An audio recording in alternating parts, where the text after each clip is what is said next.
Cynthia Ricci was not very drunk, but probably drunker than a doctor should be in her patient's presence, especially when the patient is the most powerful magnate in Italy, whom the doctor and her doctor father have warned to stay away from red wine. But then Lorenzo de' Medici, Il Magnifico, head of the Medici Bank and ruler without portfolio of the Florentine Republic, was probably past noticing. So was everyone else at the Medici summer at Villa at Careggi. For this was the last night of summer, and tomorrow Ser Lorenzo and the satellites in his orbit would move back to the Palazzo Medici in Florence City, and there would be a little more business in between the singing and the dancing and the poetry, philosophy, and wine. A little. The hall was tiled black and white chessboard fashion. Lorenzo loved chess, with fluted false columns around the walls and a frieze of muses and bemused satyrs just below the ceiling vault. Midnight was made day by countless candles on the table and wall sconces in chandeliers of faceted crystal. Arched doorways were open in Lorenzo's botanic gardens. Fall flowers were blooming, summer's dying, and the mingled smell was astonishing.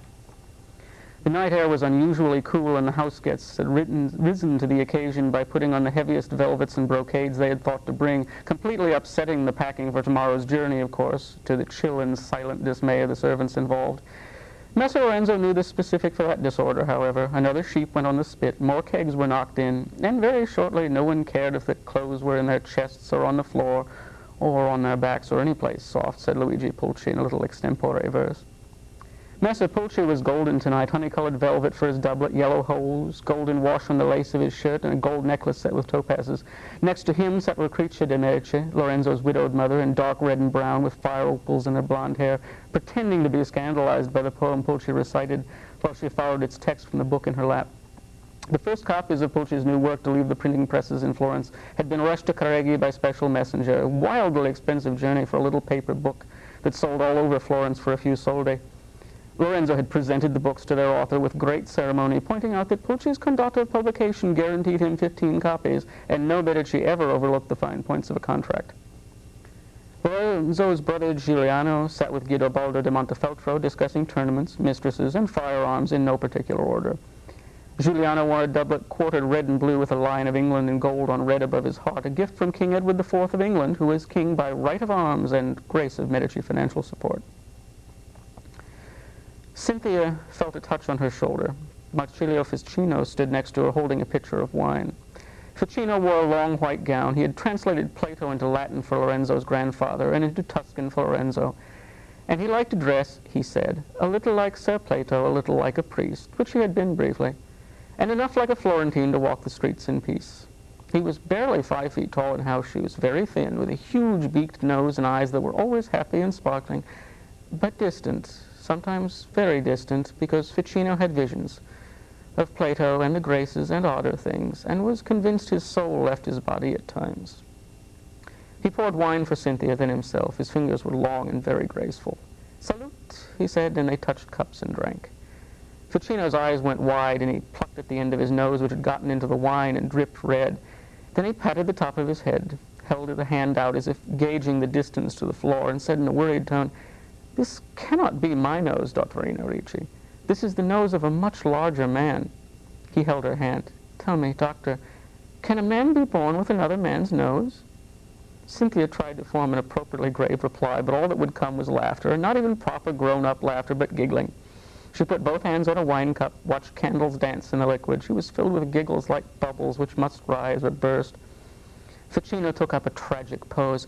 "Perhaps it is the telltale of bastardy," he said, and touched his nose again. It was really quite a big nose. Not much of a telltale, though. Perhaps Mother was only unfaithful once or twice. Cynthia thought she must giggle or die. She turned to the head of the table in search of her host's mercy. Lorenzo de' Medici wore a gown of intense, pure heraldic red with the sleeves slit to show white silk. Flattened versions of the palais, the 6 red balls that were the Medici badge, were sewn on the breast. His chair was pushed back from the table, one of his feet braced against the table edge, and there was a silver-strung lyre in his lap. He was not handsome, with a broad, flat face and a large, broken nose, though not so peaky as Ficino's, and coarse, straight black hair, but his look was strong, as something made from Tuscan stone, and when he spoke his voice was as the voices of mountains. Or when he sang, as he did now, working out the words for a new festival song. This one was about the planets and their courses around the sun. Well, that was what it was supposed to be about. The lyrics concerned balls warmed by a central fire and the tubes of telescopes thrust into darkness, and the white stream of the zodiacal light. Lorenzo's festival songs were all like that, hot bake ovens and tree grafting and casting bronzes, funny and delightful pretense of innocence. And then he would take the same tune and give it new words about his wife Clarice, or olive trees silver in the morning light, or his sons Piero and Giovanni, or Sandro Botticelli's latest painting, and the lust would become love, meanings not double but multiple, as the soul is multiple. Cynthia loved him. Lorenzo touched the lyre, striking candlelight from the strings, then looked up at Cynthia, tilted his head. She thought, oh, bloody flux, thinking how she must look. Lorenzo looked at her, the pendant she wore around her neck, a gift from him. He said, before the night dissolves, Dottrina, I have an offer to make you. A number of things whirled through Cynthia's mind. None of the other conversations paused at all. Only Marsilio Ficino might have heard, but Ficino is the arch-Platonist, as always, in all things. Lorenzo opened his mouth. A chime sounded. Lorenzo shut his mouth, blinked, started to speak again. Another chime came out. With a sudden grin, he put his hand to his lyre, tossed his head back, and sang the next chime. Then he clenched a fist and declaimed the stroke of 4. By the 6th stroke of the clock, Cynthia's giggles had completely escaped control, and before midnight, everyone in the room was laughing, chorusing the chimes with Lorenzo. To the garden, Lorenzo said as the last stroke died away. He got to his feet. Outside, quickly! Laughing, awkward, the party disengaged themselves and their clothing from the table and went through the archways. Full moon washed down the gardens with silver. Pine and palm and cypress trees stood pale against sky and summer's soft stars. The gardens were laid out with a ruthlessly Aristotelian precision, radial paths of tessellated stone, golden sections of bushes and blossoms. At the center was a colonnade of white marble with marble benches, around a bronze fountain showing Venus rising from the Aegean. The poet Arturo Poliziano and Alessandra Scala, the designer and stage manager for the Grand Theatre of Florence, sat together on a bench in wildly animated conversation. Orpheus descends to the underworld, said Poliziano. Descends. All the poets use that word, descends. Scala said, so we should cut a hole in the stage and he can perform the act below the view of the audience. Walking across a stage is not descending. Or we could set up ladders. Wait a minute. Have you spoken with Leonardo lately? The Archimedean? Not since winter. He brought me sketches for a machine, a whole group of machines, really, to move sceneries and actors about, make the gods fly, that sort of thing. Suppose, as Orpheus walks, the overworld begins to rise on Leonardo's wheels. Poliziano wore violet, Scala absolutely black velvet set with hundreds of tiny silver buttons. The god of night and goddess of the sky, Cynthia heard Ficino stage whisper from behind her. Then she heard the scrape of his foot. She turned quickly, took his arm. He looked up at her with a slight smile and a nod and allowed him to assist his lameness to the bench. The group began to take seats. Lorenzo insisted that all sit on one side of the circle of benches. Cynthia supposed that some presentation was coming, written by Lorenzo, staged by Alessandra. She well recalled the summer Lorenzo's Life of Julian had rehearsed here, going on to success in the city and in translation as far away as London and the city of Byzantium. There, of course, the companies did not have Lorenzo himself as the wise emperor, and Cynthia could hardly imagine anyone else in the part. There was a crack of thunder, though there had been no lightning, and the sky was clear. Then a yellow-white streak of fire stabbed upward, hissing and crackling. It exploded in a shower of sparks and moon-bright smoke. From the Chinas, Lorenzo said, fire is an art form. There were more eruptions, streaks, fire clusters, filling the sky with flowers of light and amazing colors. The moon will be jealous, Luigi Pulci said, and composed a typically bawdy verse on the spot, on the fruits of lunar envy. What are you thinking, Bella Luna? Said a voice by Cynthia's ear. She turned and saw Lorenzo, seated on the bench next to her, facing out with a knee drawn up and his fingers laced around his leg. His face was in shadow except when a fire star exploded, and even those left his eyes in darkness. He was in his 28th year, wealthy beyond his ability to count, and thanks to Cynthia Ricci and her father Vittorio, the gout that had destroyed his father did not trouble him at all. He was ruler of Florence in all but name. What Lorenzo wanted was Lorenzo's. Cynthia's gown was too tight, too warm. She couldn't breathe. Lorenzo said, I would like you to go to Pisa. Many things had been in Cynthia's mind, but that was not one of them.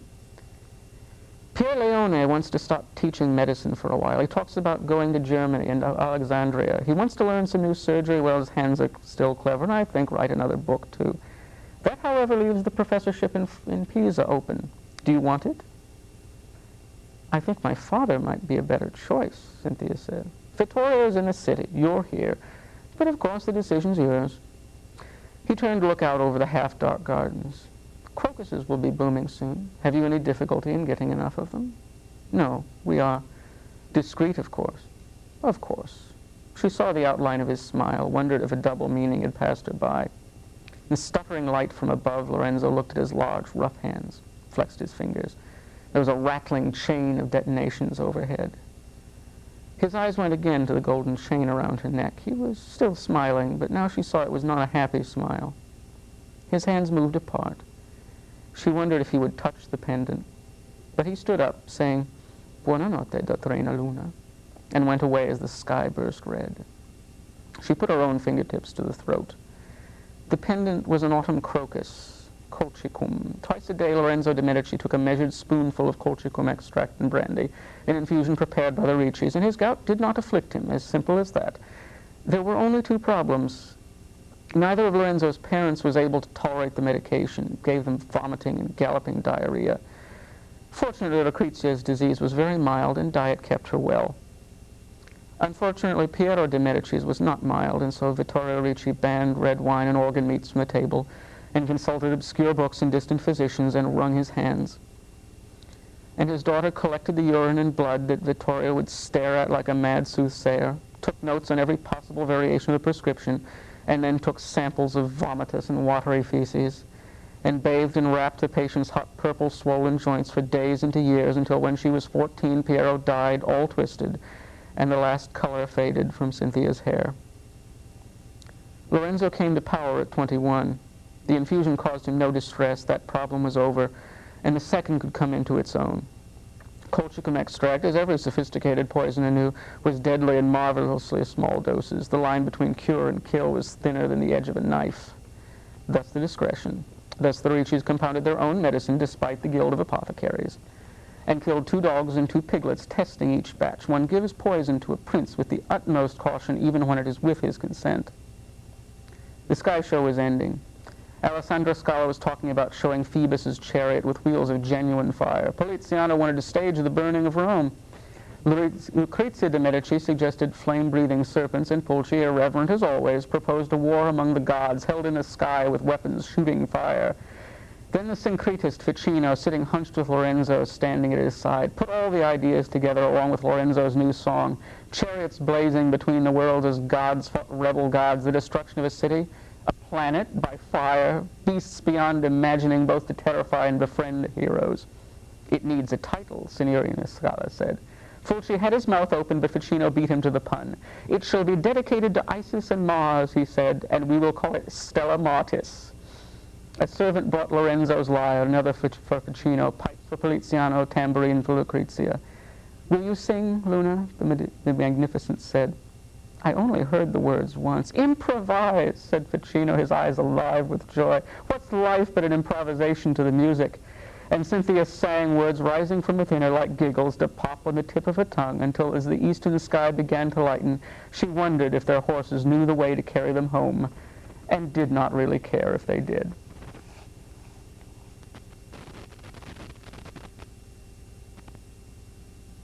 On the western side of town, but the hassles of getting to work and back have really got me down. You haven't heard of ride sharing. You want to save money, and you don't want to drive alone. Life's just hot, and it's free. Just call them on the phone. Tell them what your schedule is. Get names from their computer of people who want to share the ride. News just did not suit her. Let's take her around that share. Hi, I'm Deb Robinson. We're here at ETC Channel 12, and today we're going to interview Mr. Ford here. John, you're not a local writer here, but you have come here to do an interview with us, and you've written 9 fantasy books, and it looks like quite a few short stories. That reading, that didn't, when we talk about the Medicis, it sounds like almost some history here. Maybe that isn't quite so Well, Dragon is a historical fantasy novel. The background is the Europe of the late 15th century, but it's not our 15th century. There are major changes to what's happened in history. For instance, the Byzantine Empire, which in our world collapsed completely in the 13th century, is still very active. There is genuine magic. There are genuine vampires. There have been a certain number of other changes to history, more that I can go into in the scope of this. But indeed, I've used a large number of historical characters, including the Medici, including the houses of York and Lancaster from the so-called English Wars of the Roses. Oh, okay. I was just interesting because I've taken art history, and I was hearing, some things. I do remember something from college, which is amazing. No, right in there. fact, yes, in the excerpt, with the exception of Cynthia, the viewpoint character, everyone in that scene is a historical figure. Yeah, that's interesting. So, so you kind of are blending a lot of different. That was the intention. Yeah. Well, how did you become a writer? That's an interesting question. Because it was one of the things it seemed I was doing well. It's something, being a writer is something that if you can think of any reasonable alternative, you should probably pursue that alternative. If you aren't constantly telling stories, writing, and have the energy to write them down, and have the energy to send them in, and the whatever it takes to stand getting them sent back as they inevitably are, then you are a writer, I suppose. Well, how old were you when you decided that you could stand having the rejection? 16. When I started sending them in. It was about a year before I sold a story. And has it always been fantasy? Well, there's been a certain amount of science fiction. There's been a certain amount of nonfiction. There is, the book in progress now is a contemporary thriller. But it's always been, I don't consider myself principally a fantasy writer. I consider myself principally a writer who thus far has done mostly science fiction and fantasy. So where exactly are you from? I noticed that you're not from. Presently Philadelphia. I was born in Chicago. And how did you get hooked up with the writers here in the metropolitan area? Oh, all right. That was, science fiction and fantasy writing is a fairly close field. If you're in it for any number of years at all, you'll wind up meeting a sizable number of the people involved. I wound up meeting members of the Minneapolis group and was asked to participate in the Leavek anthology that they're putting together. And one thing led to another. Is that what is that? Is that a book? Oh, I'm sorry. That's yes. Leavek is a group anthology, a group of writers who are sharing the same background, a city, a country, a set of history and rules. However, we're not collaborating on the stories. The stories are all being done independently, and as such, there are humorous ones. There are very serious stories. It's what happens when any group of artists get hold of a theme and go off in their independent directions. So you have agreed upon certain characters in this, and so you must, as a group, develop these characters and this setting. It depends. Since I don't live here, I don't have that kind of contact, and I've tended to develop my own characters, which I can't speak for the locals that much. Who are some of your favorite writers? Well, currently active people like Gene Wolfe, Ursula Le Guin. Outside the field, writers like Jean Le Carré, Len Deighton.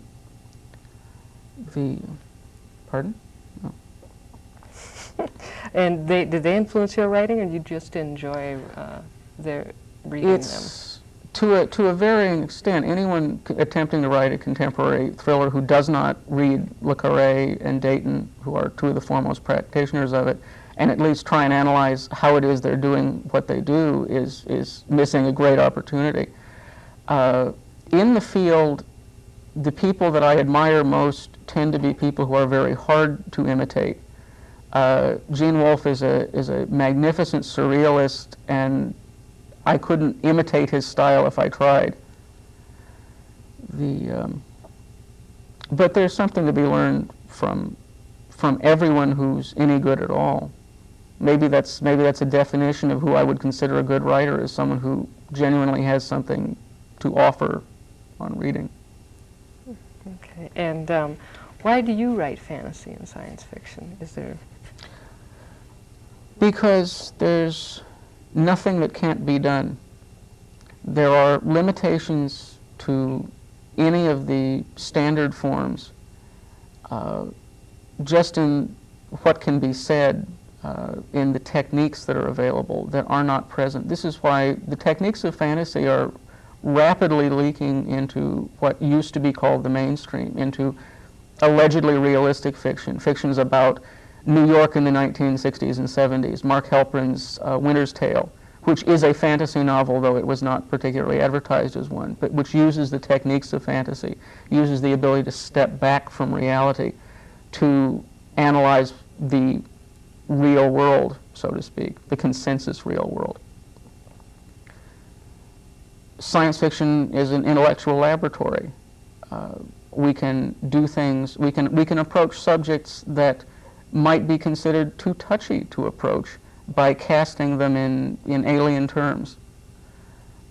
If you cast a story about race relations in terms of relations between humans and aliens from another planet, in relations between humans and machines that they've built that have suddenly become intelligent enough to achieve autonomy, it's possible to say things and get past the immediate defenses of the reader to oh, it's another story about black-white or black-Indian, whatever relations. And one hopes the reader wakes up later and realizes he or she has been told something. So you have a certain amount of freedom. You think you're kind of almost outside of society's rules in a way by being... Oh, well, society's rules, I don't know. The rules of established literature, certainly. At least established literature as it is said to be by certain critics. I really don't think that writers such as Charles Dickens, Herman Melville, considered themselves to be working inside a particular set of constraints. Moby Dick contains sequences which are only intelligible if seen as a kind of fantasy. The sailors are not speaking naturalistic dialogue. They are speaking in a fashion that is not intelligible unless you realize that Melville is trying to say something about men who are away from home at any time, in any place. I see your point. What are some of the most overused cliches in science fiction, do you think? Oh,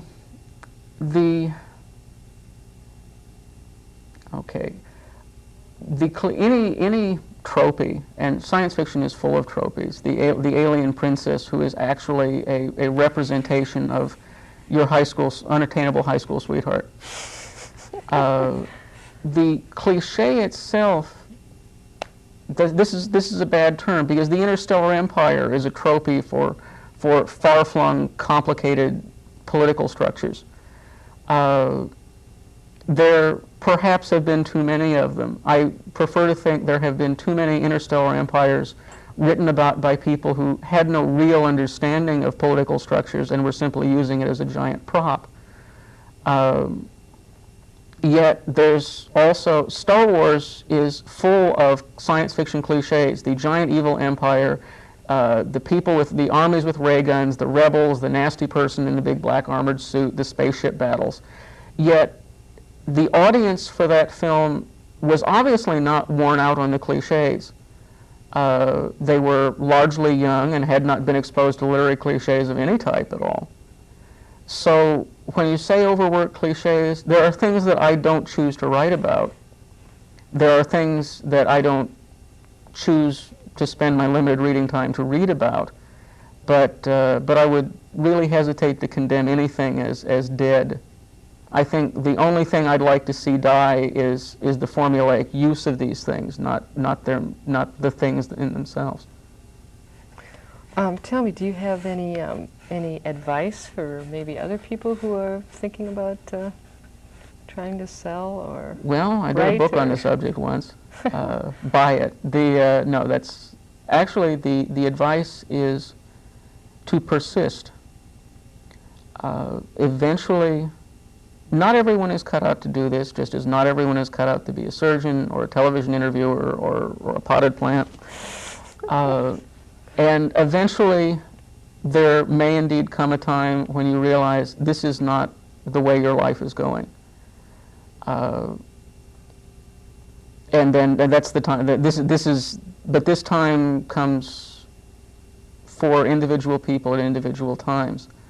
I can't say when somebody should persist. I can't say when somebody should quit. But if one is discouraged early on, because the rejections will come, the stories will come back in the mail. And much as the Calvinist elect believed that they were chosen because they were living righteous lives, if you allow the first rejections to discourage you, then indeed you're not going to make it. Well, thank you. I've enjoyed talking to you. Thank you. And we will be back again with another science fiction writer. And this is Deb Robinson signing off for Making of Magic. Thank you.